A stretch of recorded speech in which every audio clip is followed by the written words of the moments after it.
حضرت ابن عباس سے مروی ہے، اللہ تعالیٰ نے حضرت موسیٰ علیہ السلام کے زمانہ میں ایک پرندے کو پیدا فرمایا، اس کو عنقا کے نام سے پکارا جاتا تھا، جس کے دونوں جانب 4 بازو تھے، وہ چہرے کے اعتبار سے انسان کی شکل کا تھا۔ اللہ تعالیٰ نے حضرت موسیٰ علیہ السلام کی طرف وحی کی، اس میں یہ بتایا کہ میں نے عجیب و غریب پرندوں کو پیدا کیا ہے، وہ بیت المقدس کے ارد گرد جانوروں کو اپنا شکار بنائیں گے۔ پھر پرندے کے اس جوڑے سے عنقا کی نسل آگے بڑھی۔ جب حضرت موسیٰ علیہ السلام کا وصال ہوا تو یہ پرندہ بھی وہاں سے غائب ہو گیا۔ اس نے حجاج کی سرزمین کو اپنی رہائش بنا لیا۔ روایات میں ہے کہ عرب کے شمالی علاقوں میں اہل ارس کی قوم آباد تھی۔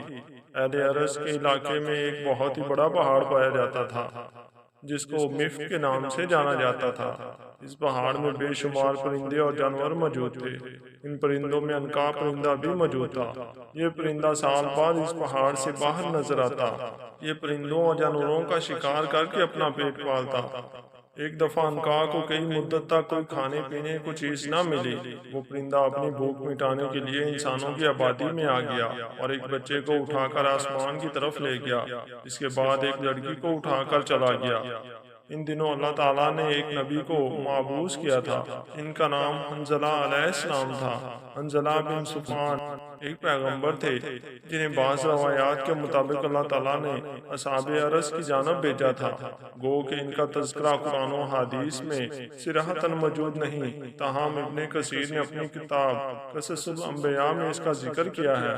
سب سے پہلے حافظ ابن عکاثر نے اپنی کتاب تاریخ دمشق میں شہر دمشق کی تعمیر کے زائد میں ان کا ذکر کیا۔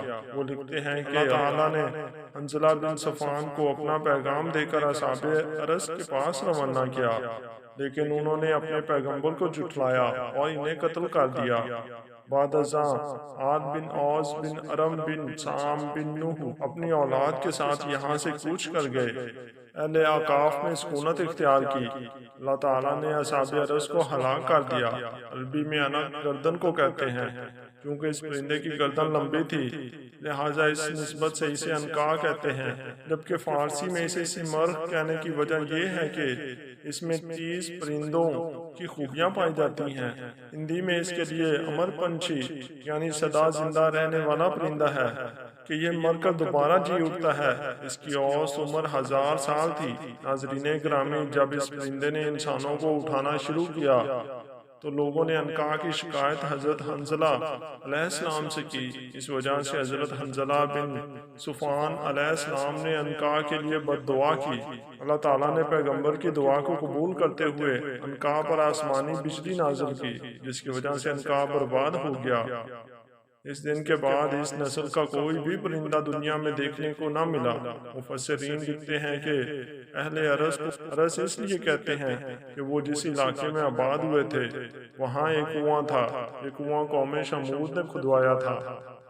اہل ارس اس کنویں سے ہی خود پانی پیتے تھے، اس کنویں سے اپنی کھیتی اور جانوروں کو پانی پلاتے، اس لیے ان لوگوں کو اہل ارس کہا جاتا ہے۔ ان کا ایک بادشاہ جو الوس کے نام سے مشہور تھا، جب وہ اس دنیا سے چلا گیا تو شیطان نے اس قوم کو گمراہ کرنے کے لیے اس کے جسم میں داخل ہو گیا۔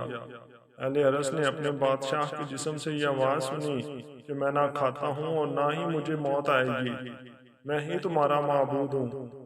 اس طرح وہ قوم کفر و شرک میں مبتلا ہو گئی۔ وہ بادشاہ کے اس مردے جسم کو پوجنے لگے۔ اللہ تعالیٰ نے ان کی طرف حضرت حنظلہ علیہ السلام کو بھیجا۔ ان کو خواب میں وحی نازل ہوئی تھی۔ اہل ارس کو حنظلہ نے بتایا کہ بادشاہ مر گیا ہے۔ یہ بادشاہ کی روح نہیں بلکہ یہ تو شیطان آپ سب کو گمراہ کرنے میں لگا ہے۔ تم سب شرک سے توبہ کرو اور اللہ تعالیٰ کے سوا کسی کی عبادت نہ کرو۔ وہ قوم حضرت حنظلہ کی بات سن کر آپ علیہ السلام کے دشمن ہو گئے۔ بات یہاں تک جب پہنچی کہ ان لوگوں نے اپنے پیغمبر کو شہید کر دیا۔ آپ علیہ السلام کو شہید کرنے کے بعد اس کنویں میں پھینک دیا۔ اللہ تعالیٰ کی طرف سے اس قوم پہ یہ عذاب ہوا اور کنواں بالکل خشک ہو گیا۔ جب کنواں خشک ہوا تو کچھ دنوں کے اندر اندر اس قوم کے سب لوگ پیاس سے مر گئے۔ پرندوں نے ان لوگوں پر حملہ کر کے ان سب کی لاشوں کو کھا لیا۔